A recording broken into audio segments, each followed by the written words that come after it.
and I can promise you one thing tonight. First of all, happy Monday. Second of all, this is going to be a great show. We've blessed it with holy water. Welcome in, everybody. It is a wonderful Monday night here on the Gem City Sports Podcast Network. This is the Rustbelt Rundown, Week 18 reaction. Welcome in, everybody, however you may be watching, wherever you may be on this Monday. We thank you for spending part of it with us. It's 7:30, and we are, in the throes of chaos and excitement of what's going to be a massively jam-packed show this evening. So much to talk about. Of course, everyone saw the way the last night's game ended between Pittsburgh and Baltimore, and just the fact that the remnants are still being picked up by the Ravens and the Steelers are still figuring out how the hell they're playing coming up this Monday night. We got a lot to get into between that game. Of course, Bills and Steelers both in the playoffs. Kevin Stefanski got fired this morning. So my goodness, what don't we have to talk about tonight? We're going to get into it right here, right now on the Gem City Sports Podcast Network. You can follow us wherever you get your podcasts, as well as on social media. We're on X, Facebook, Instagram, YouTube, and we're streaming live on all those places tonight. You Twitch fans, we're out on Twitch as well. Our show is always sponsored by Rebich Investments, keeping financial guidance simple. If you want more info, go to the website, www.rebichinvestments.com, or you can simply call them during normal business hours, 814-734-3433, 814-734-3433. Todd Rebich probably in an especially good mood tonight because the Steelers are moving on to the AFC playoffs. And with that, nobody better to bring back to the show a man who has had a wonderful holiday season and the guy we now get to call Grandpa Wayne. It is Mr. Wayne Bradford back on the program. Man, congratulations first and foremost. Beautiful granddaughter being born just a short while ago, man. I'm sure a great holiday season for you. Thank you, Isaac. Really was great. Got to share some time at Christmas in the Pocono Mountains with the in-laws. We got a Airbnb and got both sides of the family together, and we drove back on the 26th. And then on the 28th, we got word that, the daughter-in-law was going into labor, so we had to go back over there 6 hours. So it's been a whirlwind, but certainly blessed with a beautiful baby girl and first-time grandparents. So, it's going to be a great 2026. One of the things that my mom always tells me is that being a grandparent is the best because you get to spoil them rotten and just give them hugs and all the kisses in the world, and then you just get to give them back to mom and dad. That's right. And first night in the hospital, I was holding Liliana. We were discussing whether she was going to be a 4-man front fan or a 3-man front fan. So we're indoctrinating her early on. Did you put her in a 4-point stance? The first time you held her, you tried to get her in that 4-point. Yeah, held her like a football, the 4 points of, making sure that she was secure, you know what I mean? So you can't drop her, no turnovers, no takeaways there. Well, hey, maybe you put her in the Cam Hayward frog stance too. We learned about that last night on the broadcast, but oh man, it's great to see you in here, man. Thanks again for coming on. It's been a while since Wayne's been on the show, but we haven't done a show besides last week in a while. So what a program to get into, my friend. We got so much to talk about, and we were going to lead the show with Steelers Ravens. We're going to get into that in a second because you and I have some specific things that we want to talk about and maybe some emotions we want to let pour out. But the news of the day is Kevin Stefanski in what I consider to be a bit of a surprising move. He's fired by Cleveland this morning. I figured, if anything, the Browns would probably give him one more season. I didn't think that this would come now, especially given the fact that you had drafted 2 rookie quarterbacks this past year, right? Shedeur Sanders and Dylan Gabriel. And it was just a year where they didn't really make a lot of moves. They were hurt in a lot of situations. And I just don't think he was put in a great position to success. Were you surprised by the news this morning that Kevin Stefanski is no longer the head coach of the Browns? No, I wasn't, just because of all the external noise around how he handled Shedeur. Shedeur is a very popular person, especially on social media outlets. Many people think that he should have played earlier and that Stefanski didn't handle him well, right or wrong. But I think that, coupled with this new generation of young offensive coaches that are developing quarterbacks, Ben Johnson in Chicago, all of a sudden here's Caleb Williams, Liam Cohen in Jacksonville. Look what he's doing, with Trevor Lawrence, CJ Stroud in Houston, Shane Steichen with Daniel Jones when he was healthy. There's just a number of young up-and-coming coordinators that are developing these quarterbacks And I think with Haslam trying to get a new stadium deal and all of the external pressure just succumbed to that and said, hey, if I want to move forward with this organization, I got to make a change now. What surprised me a little bit is the fact that Andrew Berry stays, but we'll get to that in just a second. I think on the surface level of this, Wayne, what surprises me is that the fact, and I'm not, Jimmy Haslam, I don't think is a great owner. So I get he can be impulsive. And, I think you make a good point with the Shedeur Sanders thing. And maybe that was an owner's pick that Kevin Stefanski didn't like, and he didn't handle him well. And because of that, he gets reprimanded for it, whatever you want to say. But, if this was any other organization, right, if this is the 49ers or it's the Packers or even the Cowboys, and you have a roster that's capable of getting to playoffs and getting to divisional rounds and championship games in your conference, I get it, right? I mean, he was 11 games under 500 in 6 years as head coach. Now, granted, the majority of that comes from the last 2 years when they only won 8 combined games. I think between 2020 and 2024, you can make an argument, Wayne, that he was top 5 coach in the league. I mean, he leads them to 2 playoff appearances. He wins that game against Pittsburgh in 2020, his first year as head coach. People forget he won coach of the year twice. He's 2 years removed from being coach of the year, but we know it's a fast-paced world. I guess the frustrating thing to me, and I'm sure you would agree with this, maybe you don't, but you're the coach and I'm not, is the old adage is, of course, you can't fire the whole team, but you can fire the coach. But what I don't really like about this situation is they never gave him an opportunity, in my mind, to have a roster capable of winning playoff games. And I think that all started at the beginning of the year when they re-signed Myles Garrett. I mean, as good as he is, Wayne, and we talked last week, Nick and I, about should he be traded, what yada, yada, yada. That $40 million a year could have been spent to upgrade your offensive line. It could have been spent to get a number 1 wide receiver, which they clearly did not have this season. And it makes me wonder did the final nail in the coffin get hammered in for Kevin Stefanski when Myles Garrett got re-signed? I just don't feel like this organization really gave him a chance with a fair roster in the last 2 or 3 seasons to compete. What say you on that? Yeah, to your point, it's a dysfunctional organization. And if you're going to reboot, why do you keep Andrew Berry, who made some very questionable moves this year? Right. So you go to Jimmy Haslam, and Jimmy Haslam says, oh, yeah, ownership's accountable. Well, if ownership's accountable, how are you keeping a general manager on this team? He did a good job in the draft, but mid-season picks and so forth, to your point, no offensive line depth, no wide receiver. So you fire the coach who only can put the product you give him on the field, but you keep the guy who gave him a bad product, right? The grocery store puts this on the shelf, but the manufacturer who, manufactured it made the mistake. So right. I think that is the Cleveland Browns in a nutshell, right? And we talked about that. One of my favorite things was, the Myles Garrett trade way back in December. Thought it would happen. You almost called.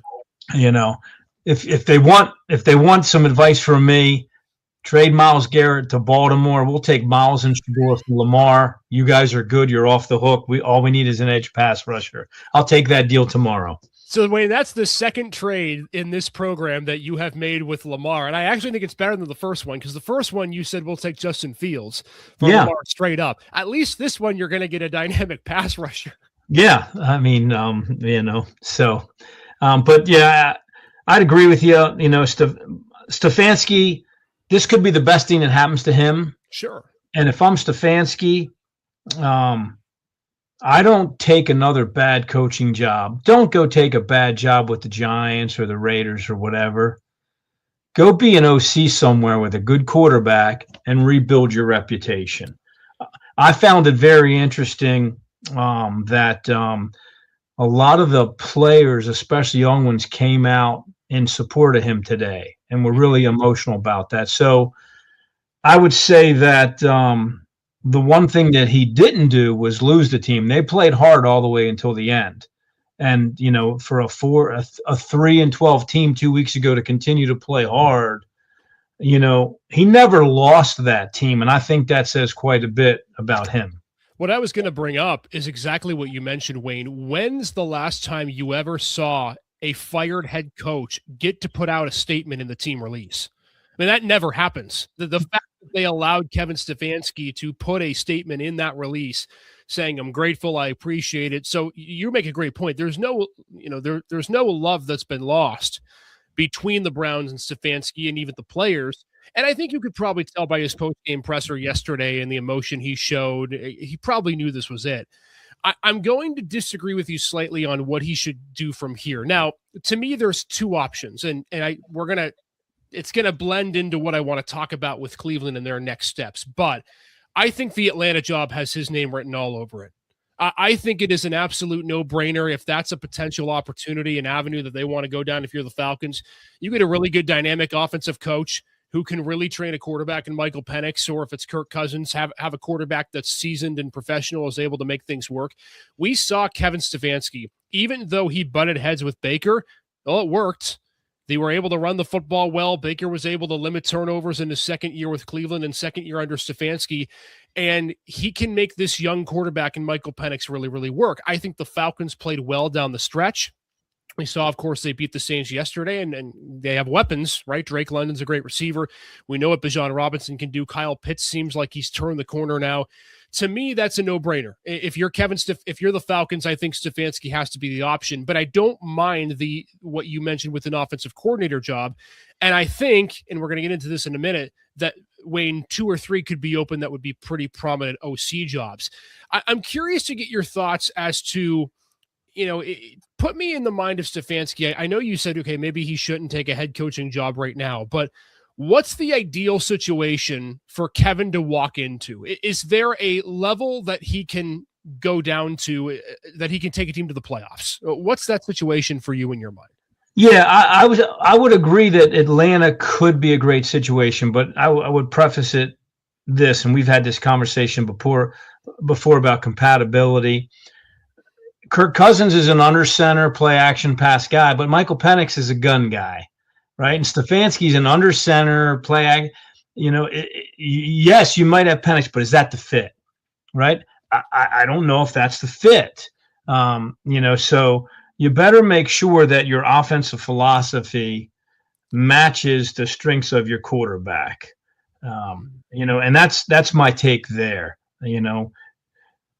If Kirk Cousins is the guy, the stopgap Penix, this is 3rd, 4th, 5th knee injury. I'd rather see the guy take a step back, enjoy himself a little bit, take the head coach pressure off himself, and, rekindle his offensive mind, be creative, build it up, and then in a couple of years, be ready to take another job. I don't think you need to jump into another job right now. Well, the thing he's got going for him is if he wants to, he's got his pick of the litter, because there's going to be more open. Arizona, of course, just opened today with Gannon getting fired. The Raiders firing Pete Carroll. They're going to have whatever quarterback they want, right? Whether it's Mendoza or Dante Moore. So you could look at Stefanski maybe to be the mentor there for the Raiders if you want. Who knows what's happening with the Dolphins? I don't know if you saw the comments with Tua today that he's like, it would be dope to get a fresh start. So maybe Mike McDaniel's on the way out. You never know with him. And, Quinn Ewers wasn't all that bad in the few starts that he had with Miami. So there's options, including the Giants, right? Who have Jackson Dart and is clearly proven. So I think if he wants to be a coach next year, I think he will be a head coach next year. I think, to your point, Wayne, the question is, do you wait for a job that is perfectly suited for you, kind of like what Ben Johnson did with Detroit, right? Where he waited until Caleb Williams was in Chicago and then he jumped ship. But I don't know. I can't go into the mind of a coach. You know the mind of a coach better than I do, but I'm curious to see if he wants to take time off. He doesn't seem like the kind of guy that necessarily needs a mental reset, because he just seems like a down-to-earth, nice guy who can make a lot of different things work. And that's what I think served him well in Cleveland, Wayne, is that he didn't really care about the team. It was more so of his philosophy and what he could make work. And he doesn't seem like he's burnt out to me yet. Maybe I'm wrong. I don't know him, but it just doesn't seem like he's at that spot at the moment. Yeah, he's 48 years old. He's steady. He's not real emotional. So he's got a lot left in the tank. I would agree with you there. But a lot of these guys chase these bad jobs. Don't chase a bad job. You just got out of one, and look, what is going on in Atlanta with, Arthur Blank is that the ownership you want, right? I mean, Quinn, Raheem, that's kind of the second time Raheem's been fired. Right. Smith, that's kind of been, a turnover spot as well. So, get yourself a good organization. And unfortunately, there aren't that many great ones in the NFL. Yeah, it's a good point. And I think, too, you take your time on this because all the organizations that have fired coaches also all are going to have massive quarterback decisions, right? The ones listed, the Raiders are going to have a rookie. Arizona's probably moving off of Kyler Murray. Tua may not be in Miami, and Mike McDaniel, if he's fired, that's probably going to be the case. And again, really Jackson Dart in New York, but what do they have around him besides that? So that's one side of the coin, Wayne. I'm a bit surprised that you're not, but I think what you look to next is who's going to come into Cleveland next. And I have my thoughts. I have a few guys on my board that I think they should hire, but I want to get your thoughts first. Who are the Browns going to hire for their 2026-27 head coach? Because I think this direction they move in is going to say a lot about what they draft, specifically number one, but also probably their quarterback situation moving forward. Who are they going to hire, or who should they hire? I want both. Okay. Give me who they should hire first. Mike McCarthy. Oh. I didn't think about that.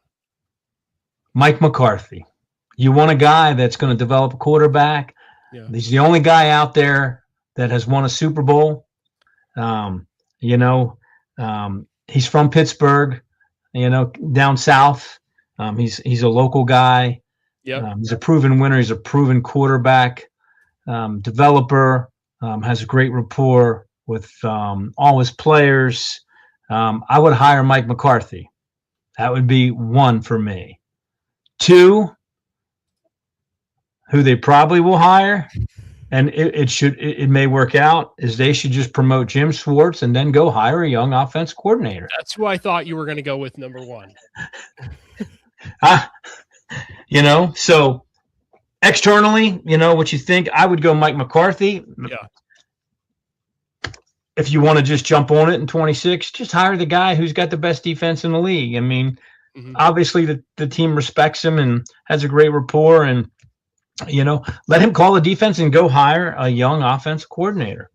Yeah, it's funny the two you mentioned, because I'm going along similar lines. I have three, and I think you'll like one of them, and you're not going to like the other two. So I'm going to go with the ones that you probably won't like first. Okay.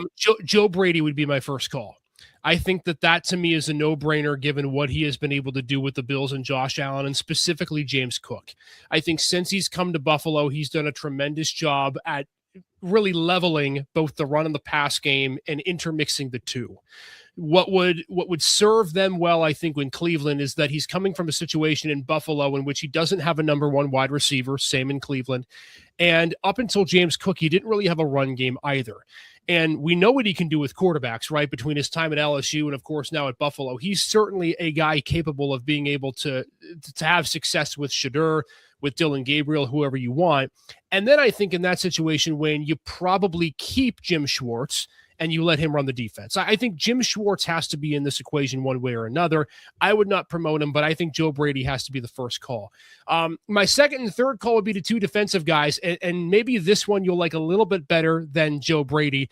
I would give Jesse Minter a call. I think that what he did at Michigan in the national, leading a team to a national championship, and of course, one of his guys is on the team in Cleveland, and in Mason Graham, who they just drafted, and defensively with the Chargers, he's been under Jim Harbaugh, who he preaches hard-nosed defense and he preaches a winning at the line of scrimmage, which Cleveland absolutely needs to do. He's a young defensive guy, and I think could be somebody like a Mike McDonald in Seattle, who you follow religiously because you're a Seahawks fan, as well as somebody who could come in, set the defense straight, and then you find an offensive coordinator that's capable of teaching that of Shedeur or whoever else you want. But I think those are the guys who I think they will call, and they'll hire one of those two. But the guy that they should call, and a guy who I feel like every single year, Wayne, never gets any interest in being a head coach, but this year maybe could because of the way the team's season ended, is Steve Spagnuolo. I think the way that the Chiefs' season ended and the fact that you could have a lot of turnover there next year. You don't know what the Mahomes situation is. Are they going to be a playoff team? This guy, to me, we see every year against Buffalo and other playoff teams, that defense is absolutely dynamite. And the idea of him elevating Myles Garrett, that defense, to an entire new level is scary good to me. And we've seen in football, right, Denver's there, Seattle's there, the top teams. You don't have to have an amazing offense to be a top seed in the NFL. Steve Spagnuolo would be the guy I think they should hire. I don't think they'll hire him. I think it's Joe Brady or I think it's Jesse Minter. Those would be my three, Wayne, and I think all three of them would be good coaches. Well, my question to you would be, why would you leave Josh Allen for Shedeur Sanders?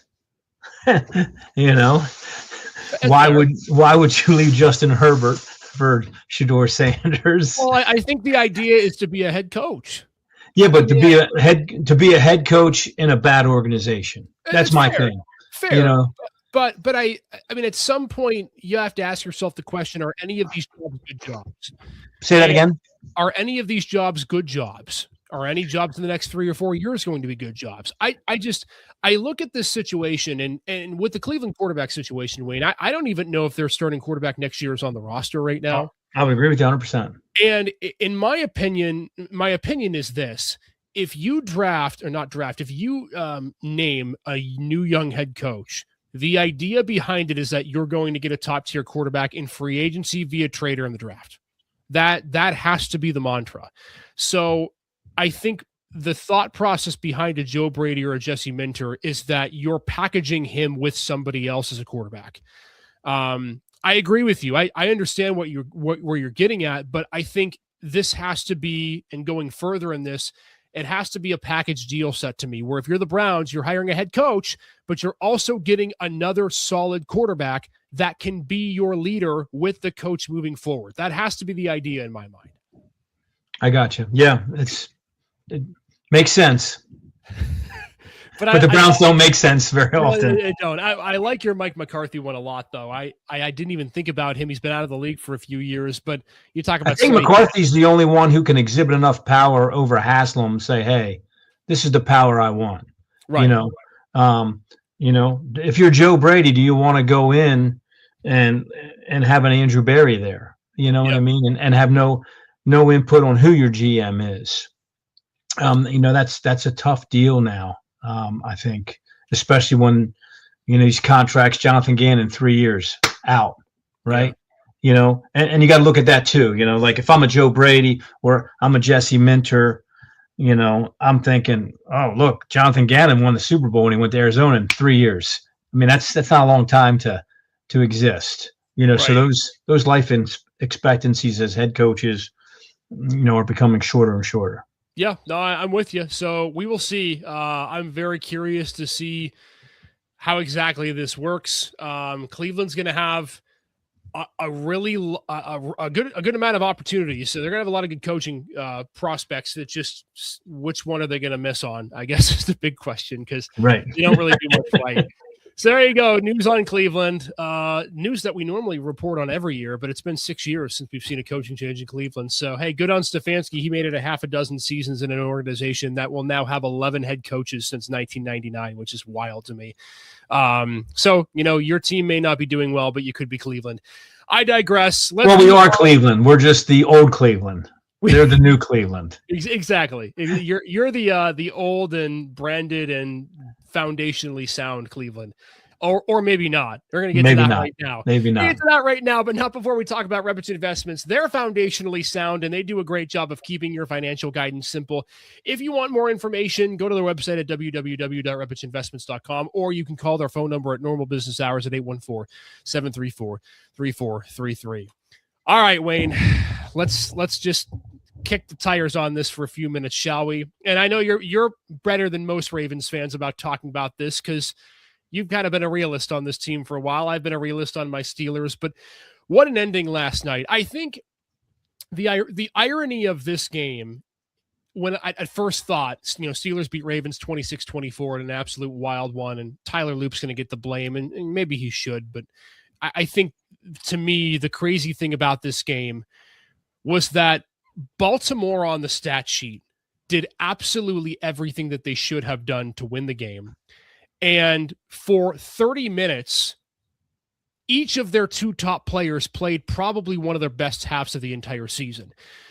But I want to get your initial thoughts on this, Wayne, because, I look at this and I think to myself, I think Baltimore probably blew 7 or 8 chances to win this game. And I still think Baltimore's got the better roster and the better team. But at some point, you have to look at this and think to yourself, Mike Tomlin may not be the greatest head coach, and I've talked about that. I think he should probably go. But let's be honest here. He's about the only head coach that will not royally screw things up 3 times. He might do it twice, but not 3 times. And the Ravens did that again last night. Your reaction to the game and the way the Steelers won the division? Yeah, broadly, I would say, and I've said it all year, my business partner actually was supposed to go to the game last night, have great seats, but because the baby was born early, didn't go. But all year, the Steelers win games they should lose, starting with the first game of the year with the Jets, and the Ravens lose games they should win over and over and over again. So there's no surprise there. To me, the Ravens lack a killer instinct. They should have been up 21, 28-0 in the first half and put the fork on them and killed them dead. Had an opportunity to. Dominated the first half. You can't piss around. You've got to take those guys and put them in the coffin and nail the coffin shut. You had an opportunity in the first half to do that. Had everything you wanted, especially offensively. Defensively, to me, being a defensive guy, the most frustrating thing is no third down plan. I don't know what Zach Orr does. Great first down defense, great second down defense. When you have Gainwell in the backfield and he goes out in the flat on 3rd and 9, he catches the ball at 2 yards and runs for 10 because there's nobody there. And then he does it again. And I hear Chris Collinsworth saying, they're being so creative on offense. Creative, they're throwing a check down to an uncovered guy. Then on 3rd and 9, you let a 42-year-old guy who can't run, get out of the pocket for 14 yards. Mm-hmm. But I'm watching Wiggins. You're wasting your best corner on a tight end lined up as an X. Should have intercepted the ball. They've got no wide receivers. Why aren't you rushing 5 and playing man free and closing the middle? They got no one who can win. You're playing split safeties. You're trying to be funky and have 32 run from this side to get Freiermuth in the seam. Freiermuth hadn't that caught a ball all year, and he's running down the seam untouched, split safeties. I just don't understand philosophically what the Ravens are trying to do on defense. I have never seen a team in the NFL that doesn't have a speed edge rusher. I have not seen the Ravens have a defensive end speed rush and turn the corner like the Steelers and collapse the pocket all year. Last 2-3 years. Do they not teach that in Baltimore? They midline the tackle. We never get any outside pressure. So the very good offense in the first half, very good first and second down defense, no third down plan. Except for the dumb call by Smith with 2 seconds to go on the toss, he's not the brightest guy either. So, they just lack the killer instinct. The main thing for me in this game, and you touched on it a second, is when we came into the game last night, Pittsburgh, at least in my opinion, had a bit of an excuse if the defense wasn't going to play well because Baltimore had all their weapons healthy, right? Henry's coming back. Lamar, even at 80%, is healthy. And although Pittsburgh has contained him in games that they have played against him, you can't always account for what Lamar's going to do. Mark Andrews was a big part. I thought DeAndre Hopkins would play a big part in this game. He was targeted twice and had no catches, and probably, we talk about missed opportunities, probably missed a walk-in touchdown on that play before the 4th down play in which he didn't run further down the sideline when Lamar broke the pocket. I thought all those guys would play a huge role. Even Isaiah Likely, I thought would play a bigger role than the one catch that he had near the end of the game. So Pittsburgh, to me, had an excuse. Baltimore didn't have a damn excuse. How on earth did Pittsburgh get away? I still don't understand this at all. The Steelers coming into this game had probably one, maybe two receiving options in the game, Wayne, right? Because you're minus DK Metcalf. You really don't have anybody on the outside that can catch the football. Calvin Austin, every so often, will break loose, but the touchdown he got was because the Ravens defender slipped. There were two guys you had to guard if you're Baltimore, Kenneth Gainwell and Pat Freiermuth, and they could not do it on either side. And what is most appealing to me in this game is not the fact that the defense was able to play well in that third quarter and keep the game intact. What makes me happy is not the fact that Cam Hayward had maybe the best game of his entire career as a upwards 30-something-year-old, potentially going to retire after this or next year. But the fact that Aaron Rodgers just said, screw it, I'm just going to go back to what I used to do and throw the ball in tight windows. I could not believe how well he was fitting the ball into tight windows in the game last night. And I think minus DK forced him to do it. I give a lot of credit to Aaron in the fact that I thought, Wayne, he played with a lot of poise. I thought he was in a situation where last week, and I was at the Browns-Steelers game last week, it was clear and obvious they did not trust anything besides a quick short pass. And last night, they ripped the Band-Aid off, and Rodgers said, all right, we tried it last week without DK. One way, it didn't work. I'm going to try it another way. I think Rodgers was a huge part in this game. I think Kyle Hamilton coming out really hurt Baltimore late. But I'm with you. Steelers-Ravens rivalry, if you can score 2 long touchdowns in the fourth quarter, you should win that game by 14 to 17 points. And the fact that Baltimore didn't get the stop when they should have gotten the stop, and when they had not one, not two, but 3 chances to keep a lead in the fourth quarter, Wayne, that was the most shocking thing to me. The way it ended, and the fact that the offenses were the ones who dictated the game in the fourth quarter. Yeah. Did they touch Aaron Rodgers in the pocket last night? Not at all. I mean, Ravens, Steelers, bloody nose quarterbacks, broken noses, cheap hits. Well, you saw the broadcast, not to interrupt you, Wayne, but how many times did Pittsburgh load the box with 6, 7 guys and they brought 5 or 6? I don't think I saw Baltimore rush more than 5 once all night. No. And you were afraid because you got burned a couple weeks ago, but that was DK. Didn't have DK. And this is it, man. You got to go, and you're, no plan, no third down plan, no pressure plan.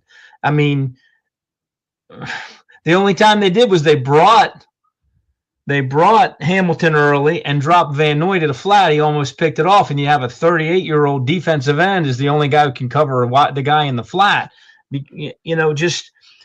From a schematic standpoint, I don't know what Zach Orr's doing. And then in a 2-minute drill, just line them up and let them march all the way down the field uncontested. He's going to get the ball out quick.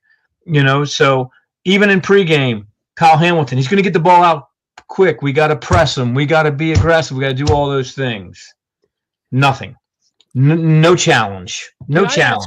Can I ask you this? Whether do you feel like the lack of using Henry in the second half, egregious, we agree, but do you feel like it was because what Pittsburgh was doing early in the third, or was it just the fact that they abandoned him like they had been? Because I thought, Wayne, after the first quarter, I looked at my wife and I said, he is going to single-handedly score more points than Pittsburgh. They couldn't touch him in the first quarter. Yards in the first play. And then 5 carries in the second half. Yeah. What changed? I don't know. I mean, I don't care how many guys Pittsburgh put in the box. If you put Ricard at fullback and let him go ISO those linebackers, he's getting 5 yards. Now, when you want to go outside zone and stretch in one back, you don't have a lead blocker. It drives me crazy. And I only saw one called zone read in the first half. And here comes TJ. He comes crashing down, takes Henry. Lamar gets out. 29 comes down, and he's got him. Good scheme defensively, but he can't. Only saw one of those. If he cannot do that, why is he playing? I know he made some great throws in the second half, but I'm not overly excited about Pittsburgh's secondary either. But after the one touchdown in the first half where Ramsey got caught flat-footed, the rest of the first half, Baltimore had no pressure answer. He could not complete a pass. I was Monken, stunned. the same thing. Monken has no plan. Orr has no plan. If Lamar hasn't developed the way he should, and it's not Lamar's fault, then it's got to be Lamar's quarterback coach and the passing game and the receivers. And Zay Flowers gator armed a few last night across the middle. He catches that one across the middle of the gator arms. Here comes Ramsey. If he catches it on the run, he scores. But he gator armed a couple last night. First time I've seen that kid kind of shy away from contact. So I'm just going to say this about Mike Tomlin, because there were a lot of things going around, right? Should the losing coach be fired? And I don't think John Harbaugh's going anywhere. I don't think Tomlin would have gone anywhere if Tyler Lube makes that kick at the end of the game. And it's still funny to me how it literally came down to that, even with all the mistakes we're talking about the Ravens making. But we harp on him a lot, Mike Tomlin, for losing games that he should win, and rightfully so, because this is a team that nearly damn well blew a 97% chance at a division in which Baltimore played like crap all year, and Lamar had his worst season probably ever since his rookie year. But I look at the division, and we just talked about Cleveland firing Stefanski. They're a mess. Cincinnati, we don't know what's going to happen with Joe Burrow, and even if he stays with the Bengals, they don't have a defense that's capable of stopping anybody. And I look at Baltimore, the way their last 4 seasons have ended, Wayne. I mean, my goodness, you figure a missed 2-point conversion, the one this year. I mean, the last 4 years, they've had just brutal ends to the year. And I think to myself, Mike Tomlin may not be a great coach anymore. He probably isn't. There are a lot of mistakes in this team, and we're going to get into the Houston preview in a second. They're going to probably get crushed. But in this division, with all of the uncertainty going around the other 3 teams, he might be the most consistent coach that the division has. And that, to me, is what's keeping him afloat right now. Yeah, I mean, you and I have talked about it earlier. I didn't think that they innovated enough. But as you watch them progress defensively, they've begun to innovate a little bit this year and do some different things defensively because they haven't had the same kind of personnel. Yeah.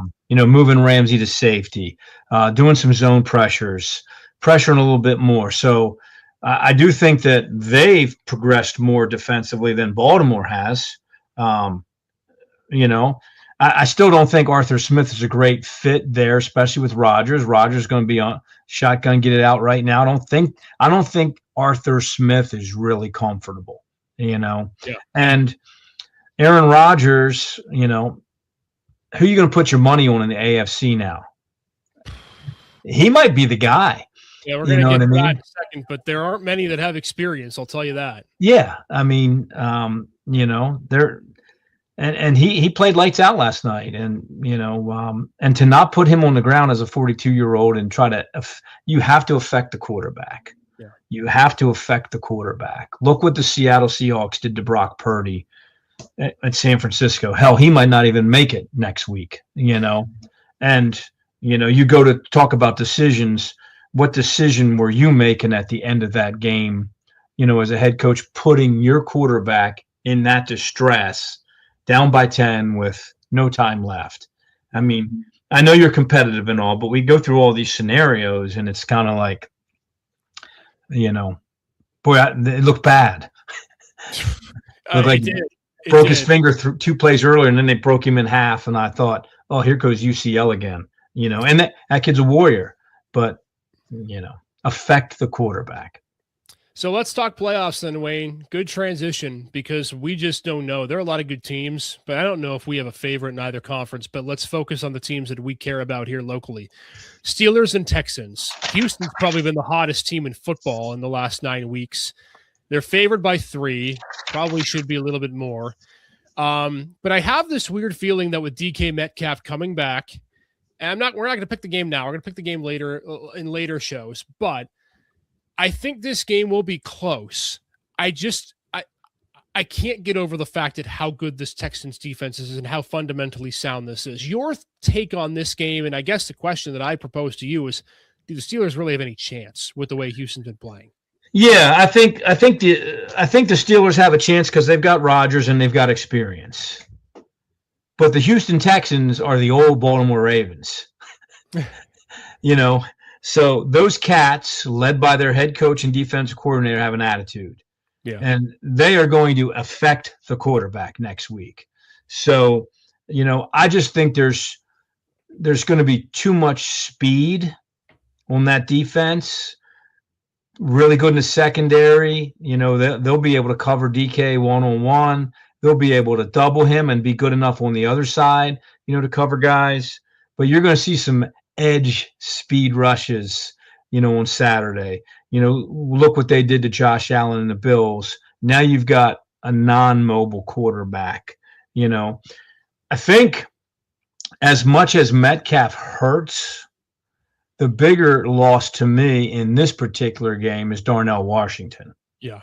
Because if you're going to beat Houston, you're going to have to run the ball and control the clock. And I don't know if you can do that, without Washington in that game. He's a different animal from that standpoint. So it won't be a blowout because of Houston's inexperience and because of them traveling and playing on a Monday night.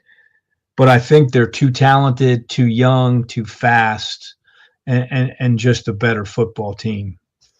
To me, the issue is very similar to what you said. I think more so for me, it's the fact that the Steelers' escape route really isn't going to be open on Monday. And when I mean that, it's getting Gainwell and Warren out of the backfield and throwing those little passes that you illustrated just a few moments ago.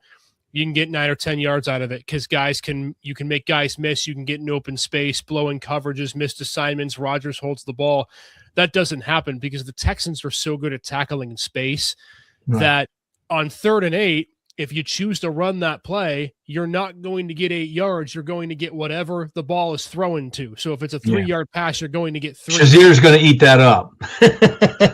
Tua is going to eat that up. You know what I mean? So I don't see a scenario where the Steelers are going to win playing the way they played against Baltimore yesterday, unless Rodgers can make the throws like he did the Thielen and just chuck it down the field and throw it into tight windows. Because I do think there's a little bit of space there to be had. It's just you're going to have to do it 10 times. You're not going to be able to do it twice. So I think Pittsburgh's going to have to score at least 27 in this game to win. And that's a tall order. Houston's defense is not allowed much. But we've seen crazier things before, man. And this is going to be a wild game on Monday night.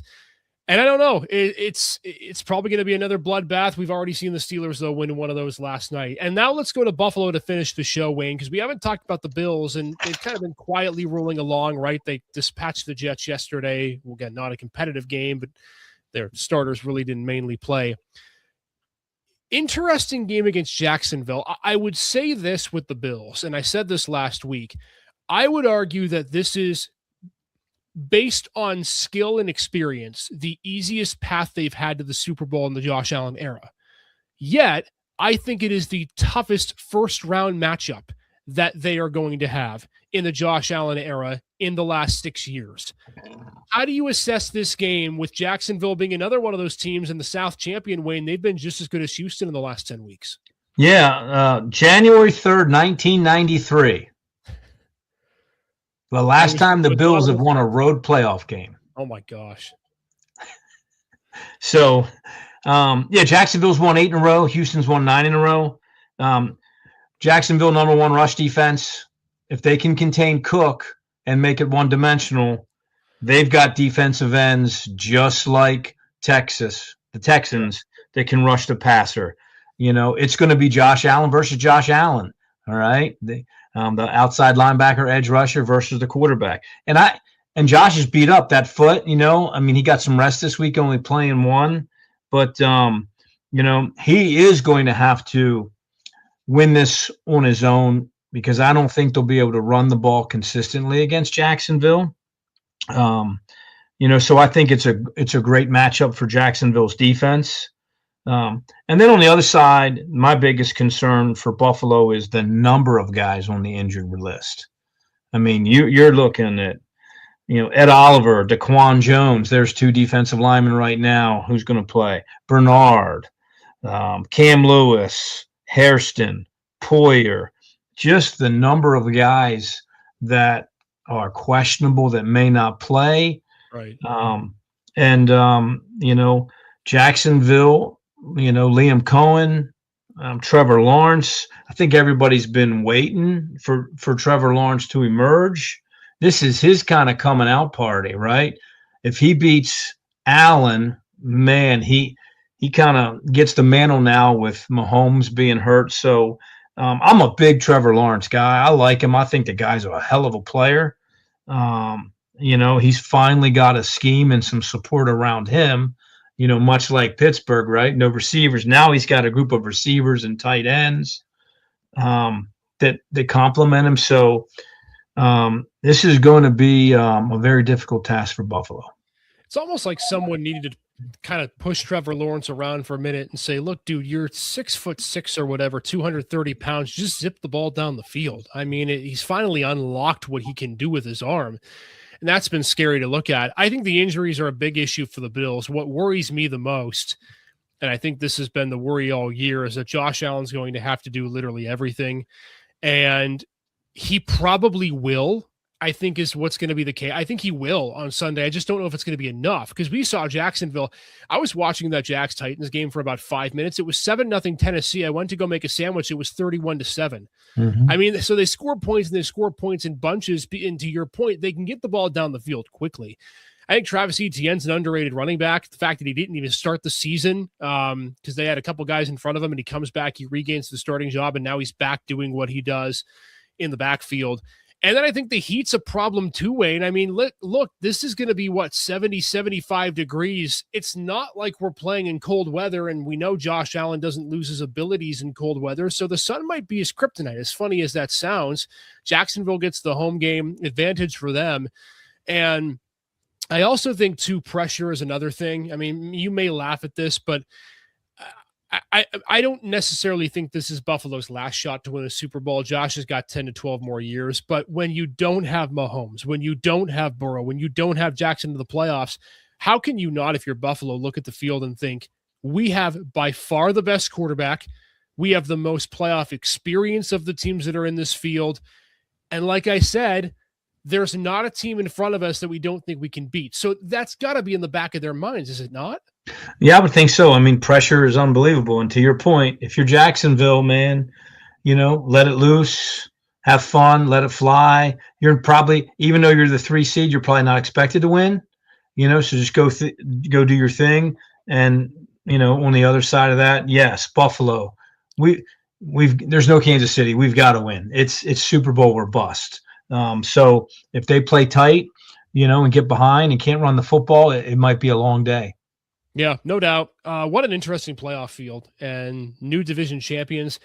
Crazy. I think there was only one repeat division champion, with that being Philadelphia. So playoffs continue to be crazy. And they're the worst they've been in the last 3 or 4 years. I agree. I mean, I legitimately don't think, Wayne, we could sit here today, at least I couldn't, and pick a Super Bowl champion. We might. We're gonna have to. We're gonna have to do it in one of our shows here and there, but it's going to be crazy. It's going to be wild. You up for doing another show this week? We can do some playoff predictions. Absolutely.